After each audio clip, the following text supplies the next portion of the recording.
Another battlefield, another cemetery. Don't make it sound like that. Oh, this is our vacation.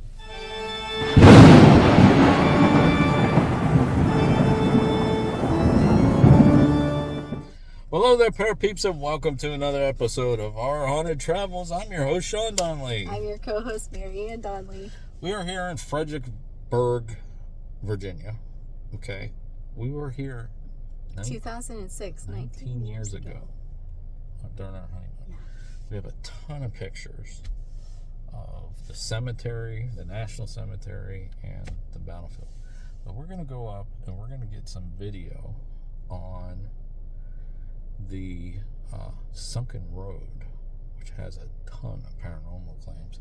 This whole area, which you can't see right now, but we're good here. So we're parked in the parking lot of the visitor center. But this whole neighborhood was all battlefield. Can you imagine everyone?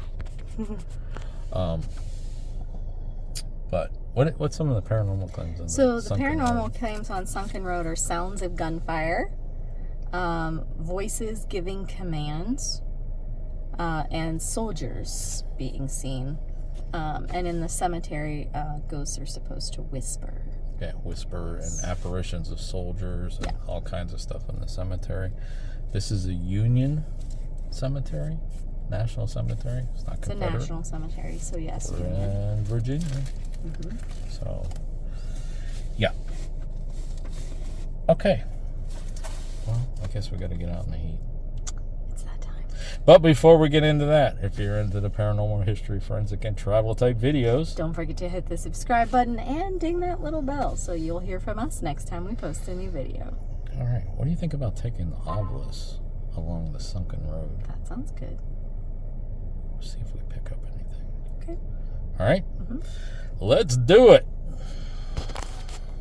So as you can see, there's very little shade out here.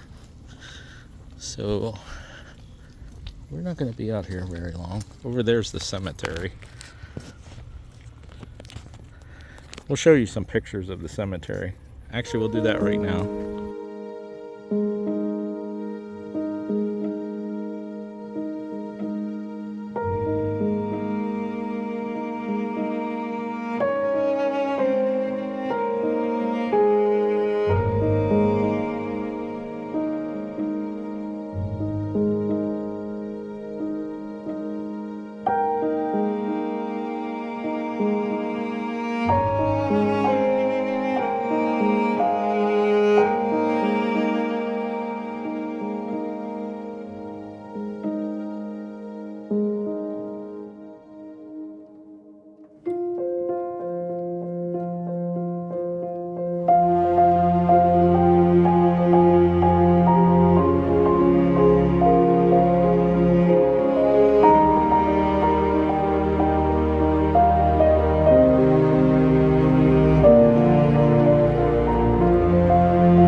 Okay, so now we're heading towards the sunken road.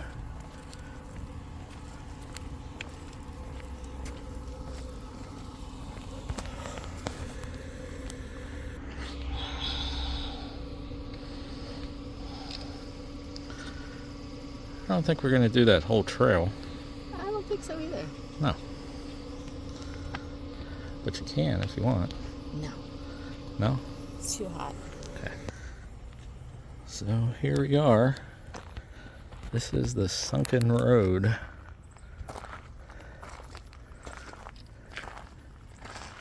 You see, we are here.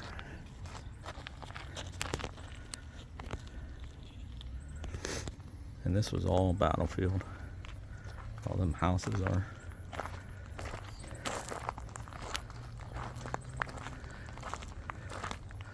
Wonder why they call it the sunken road. I don't know. It's like sunken from up that hill. I guess.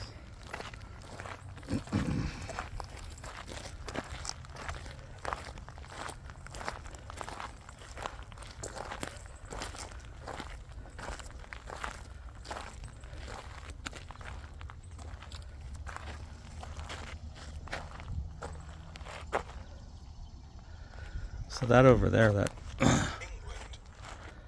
England? England. Huh. That house over there, the brick house, right there in the center, that's actually the visitor center for the battlefield. This is really all that's left of the battlefield. Right here. You see there's tours going on up there. No, unshaded spot there is. Yeah.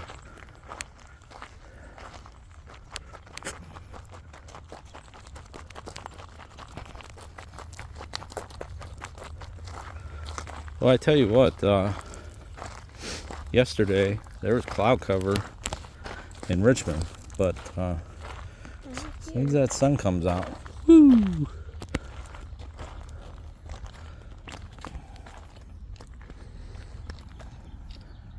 We are now standing beside the sunken road, part of a heavily used 19th century road system linking Washington, D.C. and Richmond. In 1862, Confederate riflemen fired from the road upon the line after line of Union troops advancing across the open fields to our left. Houses constructed in early last century now cover most of these fields. A waist-high stone wall protected the Confederate riflemen. Union troops had no such protection. To your right is Marye Heights. 9 guns of the Washington artillery occupied the heights during the battle. By depressing the muzzles of their pieces, Confederate artillerists could scour the plain in front, firing over the heads of the infantry that were here in the sunken road, perhaps the strongest natural position ever defended by Lee's army. So this road would have been in the original 95 that we drove down. The highway? Yeah. Between Richmond and DC? Yeah. Yeah. I-95 runs that way right now.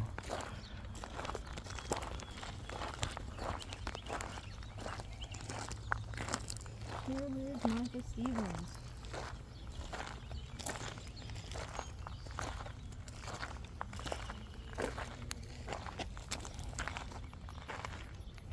And here, General Thomas R.R. Cobb of Georgia fell in battle December 13th of 1862.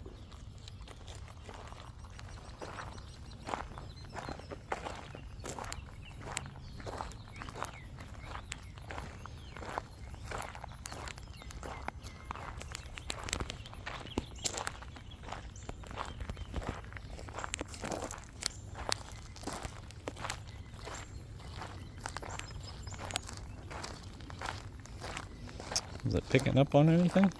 Just that England.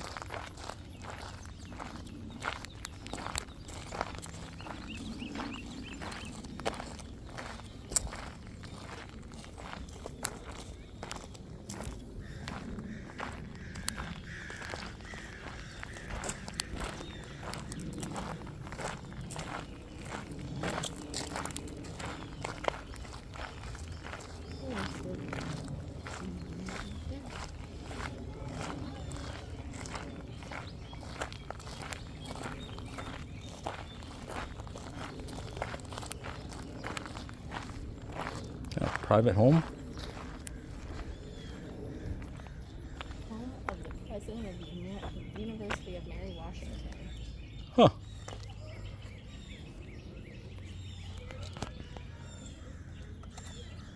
.704 Sunken Road.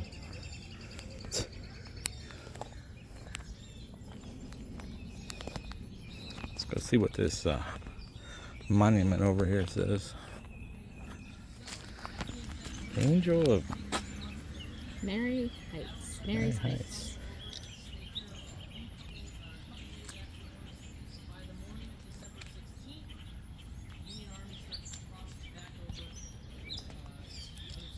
You want me to read it? Yeah, go ahead. While the Civil War entailed immense destruction and tragedy, it did not always engender hate. For 2 days following the battle, wounded Union soldiers caught between the lines cried out for water.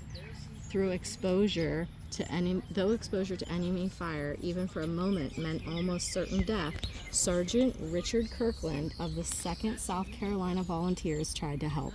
Filling several canteens with water, the young Confederate stepped over the stone wall to care for his wounded enemies.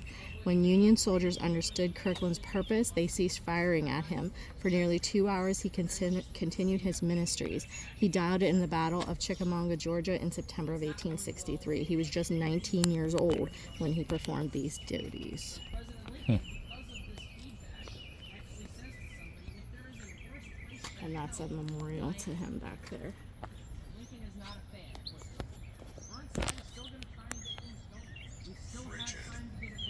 Frigid. When was this? September. So down here along this small little path here, we got frigid, low, and zinc. Interesting.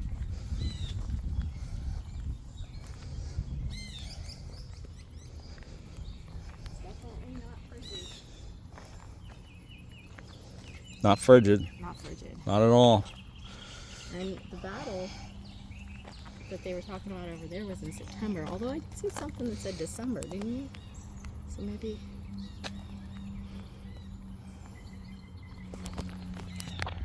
All right, so we just had some things come up on the obelisk, frigid, low, and zinc right here on this little stretch. So we're gonna do a quick session. No, we're gonna walk up the road. We're gonna start here though. Yeah. Okay. All right. So is there anyone here who sent us those words that wants to tell us anything else that's more contextual?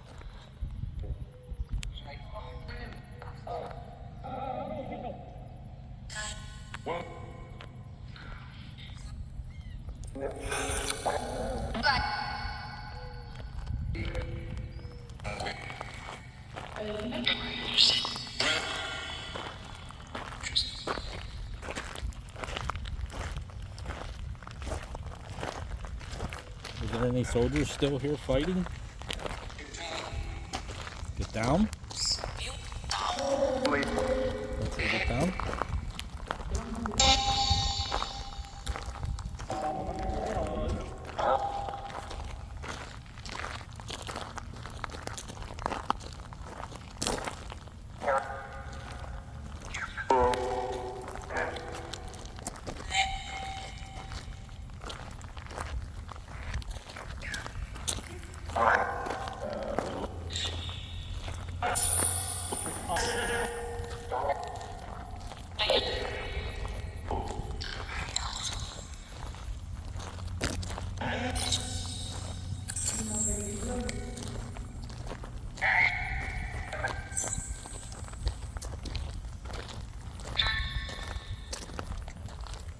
There's some remnants right there of the Stevens house. And we're coming up on where Mr. Cobb died. Mr. Cobb, are you here?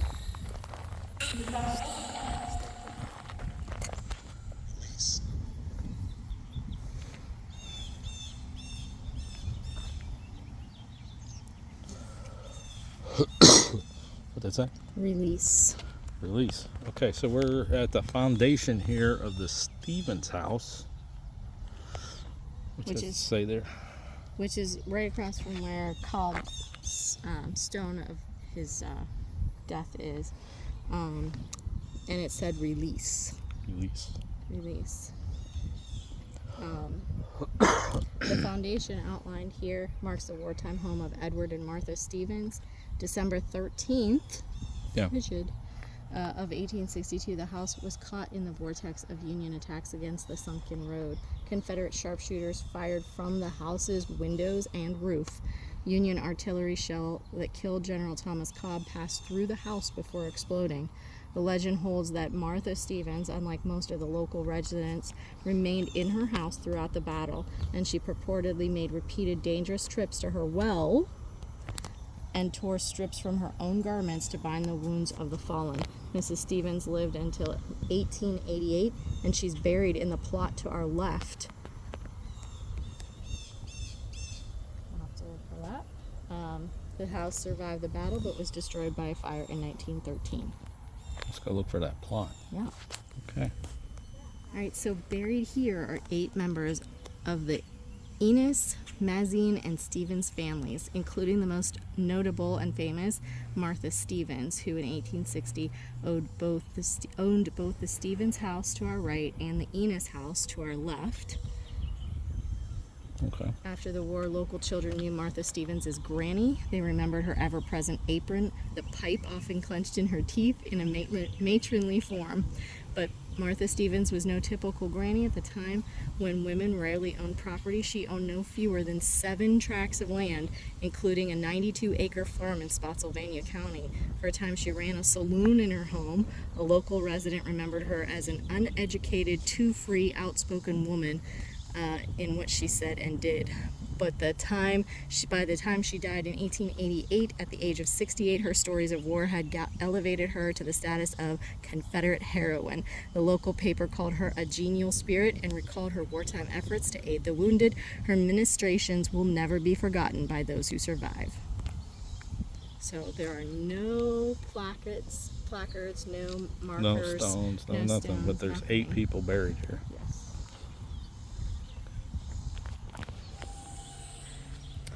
Okay, we stopped there on the street, sunken street there for a minute. Sunken road. Sunken road.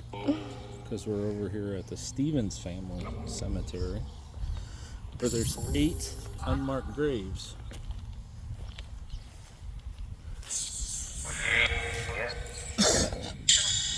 And hopefully that video is picking up this audio because the wind's blowing. Is anybody here with us?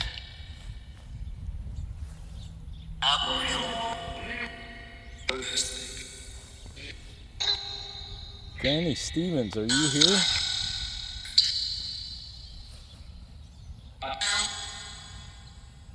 No? Who is here? Who's here with us?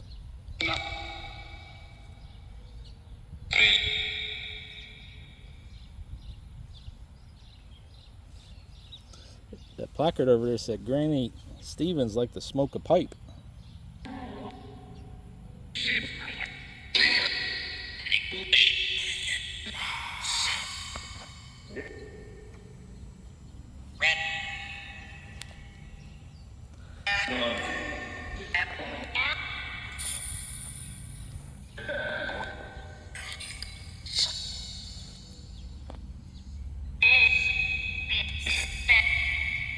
Spit.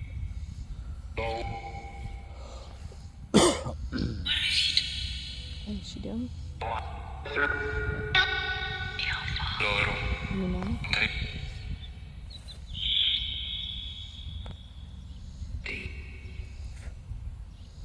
Any of the 8 buried here want to give us a message?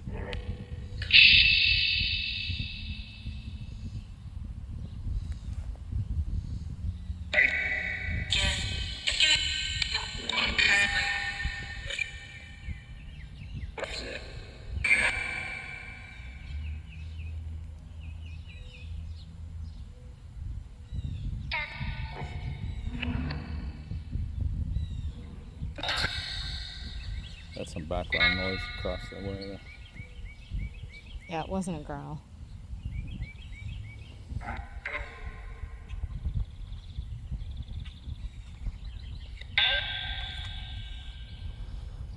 Alright, well we're going to head back down the street.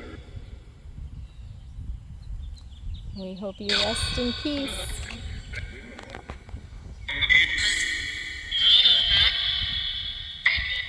I wish you had headstones here.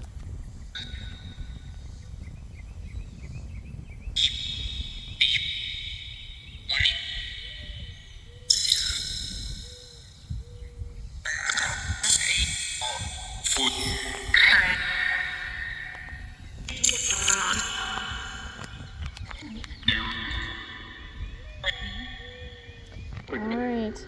All right. Well, thank you. Have a good day. Rest peacefully.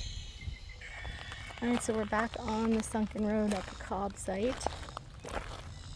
Heading further back down again.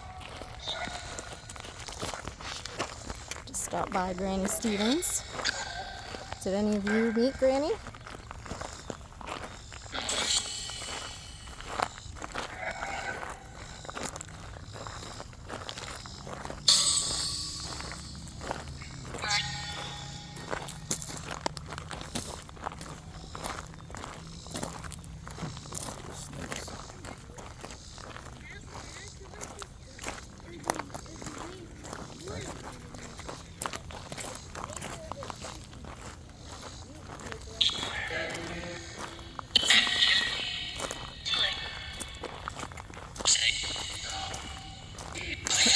Snakes? Did this say snakes?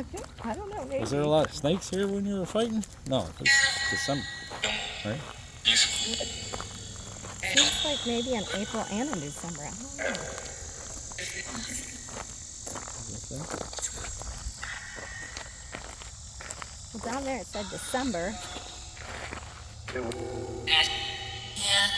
Down there it said December, but I thought I saw somewhere it said April too, so I don't know. Can you tell us what year it is? It's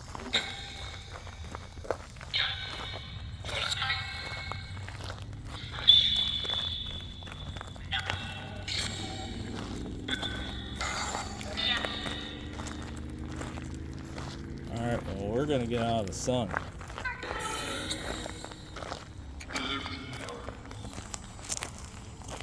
All right, thank you. You got to stay here. You can't follow us home. Yep. Bye.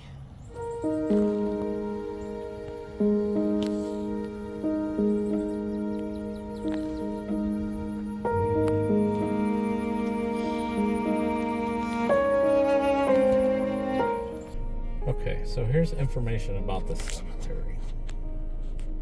So in July of 1865, 3 months after the restoration of peace between the states, Congress authorized the establishment of the National Cemetery in Fredericksburg to honor the federal soldiers who died on the battlefield from disease in camp.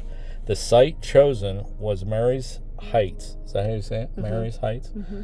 The formidable Confederate position that had proven so impregnable to repeated federal attacks on December 13th, 1862. So they chose the hill that the Confederates held to put the National Federal Cemetery. That's interesting. A soldier who fought with the 14th Indiana in the recent war returned to Fredericksburg as a member of the Veteran Corps assigned the task of locating and identifying the dead. He made these observations in a letter. Your correspondent roamed all over the battlefield on December 13, 1862. The spot where the gallant defenders of the old flag fell on the ever memorable day remains unmarked by headboards or monuments.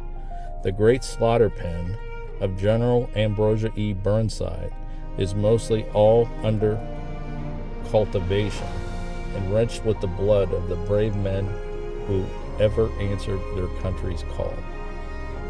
So they were growing crops. Yes. And the blood of the soldiers was giving it nutrients. Yes. The Fredericksburg National Cemetery is the final resting place of over 15,000 United States soldiers. Most of the soldiers died during the Civil War, but there are about 100 20th century soldiers and a couple of spouses. The cemetery was officially closed to further burials in the 1940s. Okay, Fredericksburg Battlefield, Sunken Road, And Cemetery, National Cemetery. Wow, we were here 19 years ago. I can't believe it's been 19 years since we've been here. It looks the same. It does look the same. I remember it. I remember walking along that road. Yeah. Got to do a little investigation on the sunken road, though. Mm-hmm. That was cool. Last time we were here, we weren't into the paranormal. No. So, what'd you think? A little warm. It was a little warm, but it was also pretty cool. Yeah. Anything else you want to add to this video? No, not really. No? All right. Guess we're going to close this one out. All right. All right, folks. Till next time. Thanks for watching. And happy hunting. Let us know if you like this video by hitting that thumbs up. Also, if you'd like to see more videos from us in the future, support our channel by hitting that subscribe button and dinging that bell so you get notified the next time there's a video from Panic D Videos. Thanks for watching. Happy hunting.